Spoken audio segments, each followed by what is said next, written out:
In 1989, I wake up on Sunday mornings, roll over in bed, and pull a pillow over my head because tomorrow is Monday. Oh, my shoulders slump and my mouth pouts like a preteen supermodel at the thought of my 45-minute commute from the suburbs of DC to downtown. My commute is like a cross between a NASCAR race and a demolition derby. You know, there are no drivers, just contestants. I arrive at the Cube Farm at the federal agency where I work. I thread my way through the maze like a well-trained lab rat. I put my things away and then I turn to face my desk, which is laden with stacks and stacks of thick, bulging files. I have to read 10 of these each day, every day in perpetuity. I feel trapped. I'm the breadwinner in my family, and my husband's in a PhD program, and we just bought our first house. I commiserate with my best friend Dave at work. We have these absurd conversations like, do you think it's possible to die of boredom? I mean, seriously, think about it. Your brain starts to shut down, the blood slows, you get a clot, and you stroke out, right? I'm like, no. I don't think you can die of boredom. I just think you slip into like a waking comatose state.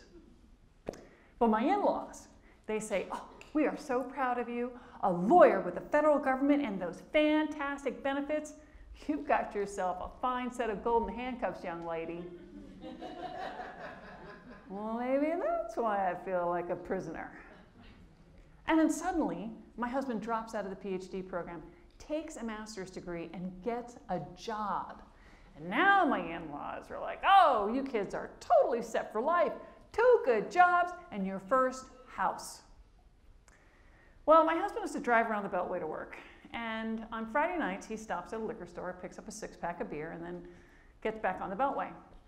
Well, one Friday night, he comes home late. And he says, man, the traffic tonight really sucked. It took me 5 beers to get here.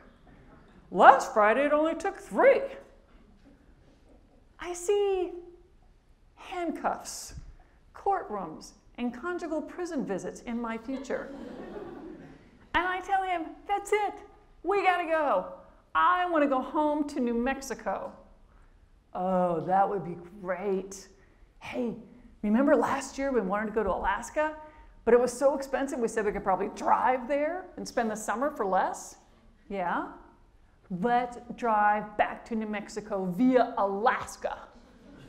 Wow, that would be great, but what do we do for work? I mean, nobody's gonna hire us now for 3 months from now.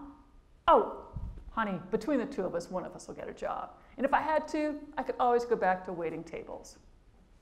And that's all I needed to hear. He's willing to do whatever it takes to make this work. And so that's what we decide to do. So I go into work and I tell Dave our plans, and he's like, you're crazy. That's stupid. You just can't quit 2 good jobs. He stops, and I tell him, well, you only live once. I mean, you're miserable. Why don't you make a change? Oh, because I have 8 years in with the federal government. It's only 17 more years till I can retire. After that, Dave stops talking to me. As for my in-laws, when we call them and say, we sold the house, they say, I hope you can get out of the deal. And when we tell them, we found the most perfect RV, it's 21 feet on a 4-cylinder Toyota truck bed, and we have named her Destiny.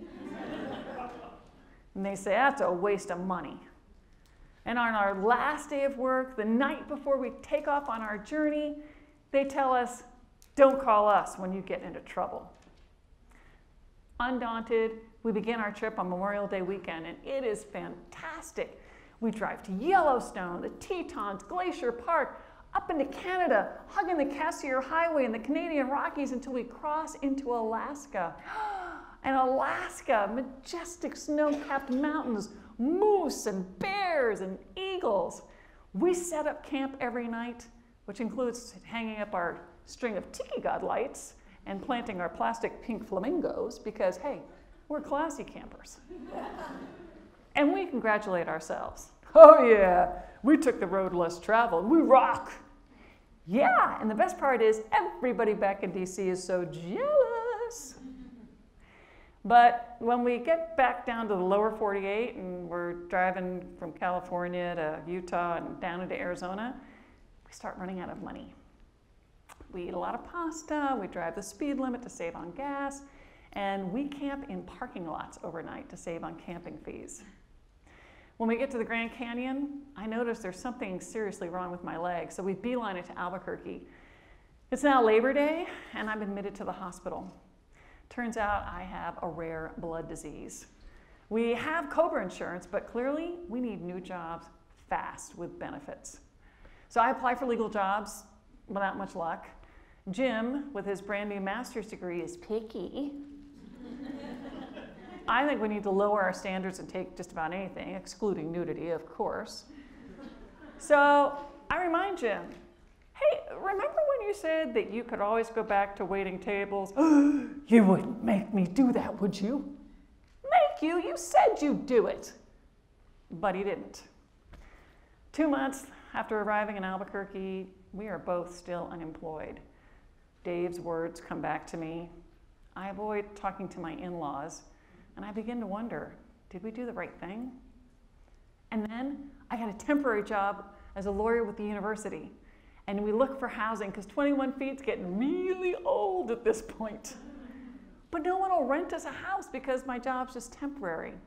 But they will rent us office space.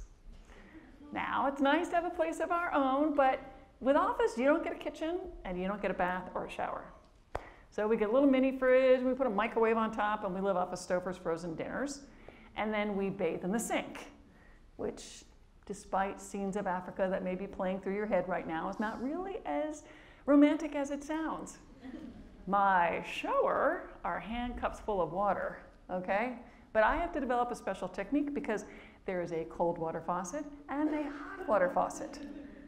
So I fill up my hand with cold, pass it over to hot, splash, cold, hot, splash, cold, hot, splash.